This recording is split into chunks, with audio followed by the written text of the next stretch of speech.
My dear sisters and brothers, today we celebrate the feast of the presentation of the Lord and day of consecrated life.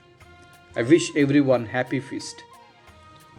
One of the flowers which inherits and exhibits a lot of meaning and symbolism is the lotus. This flower has been one of the most ancient and deepest symbols. The lotus flower has a number of unique properties. It grows in muddy water and rises above the surface to bloom with remarkable beauty.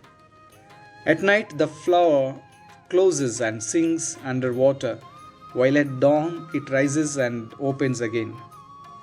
It has a quality of self-cleaning and always remains free from dirty particles. Its leaves are such that they remain always dry. Untouched by the impurity, the lotus symbolizes purity of heart and mind. The lotus becomes a beautiful metaphor for a person consecrated to the Lord. Today is the feast of the presentation of the Lord. On this day, we also celebrate the consecrated way of life. Consecration is giving oneself to the Lord wholly. It is seeking to be pure completely in heart and mind. The Gospel of the day presents Saint Joseph and Mother Mary presenting Jesus in the temple. When the days were completed for their purification according to the law of Moses, they took him up to Jerusalem to present him to the Lord. We are on the 40th day after Christmas, the Nativity of Jesus. The book of Exodus spoke of the need of this presentation and consecration of the firstborn child. Consecrate to me every firstborn that opens the womb.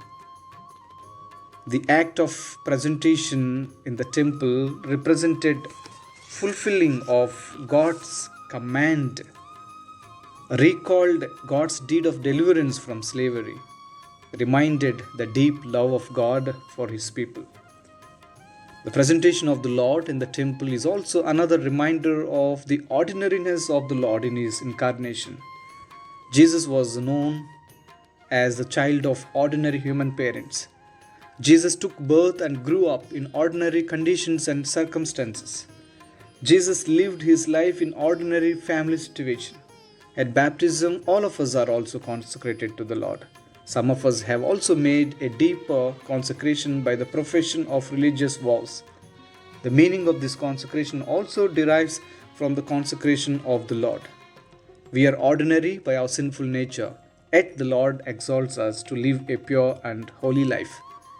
We are ordinary by our human nature, yet the Lord wishes to join us with His divine nature.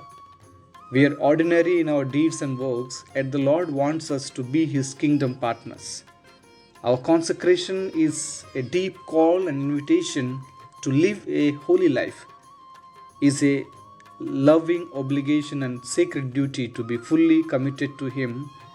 It is a binding and necessity in belonging to the Lord wholly and totally.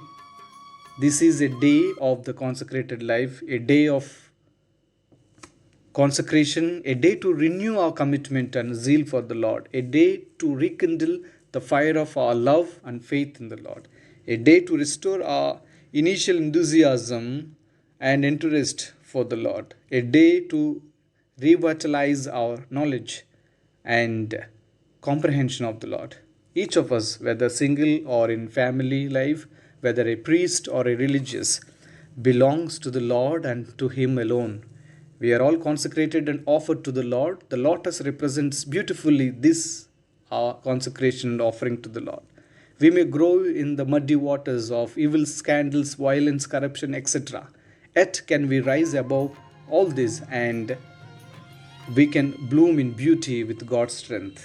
In the night of our life, we may sink and feel dejected, broken, sad, depressed, worried, etc. Yet can we open up again and blossom in loveliness with God's graces. In our worldly interactions, we may get spoiled with dirty particles of sin, evil, bad habits, etc. Yet can we free ourselves from all these by redeeming the power of God's love. As we celebrate this feast, my friends, I wish everyone once again happy feast. May God bless you.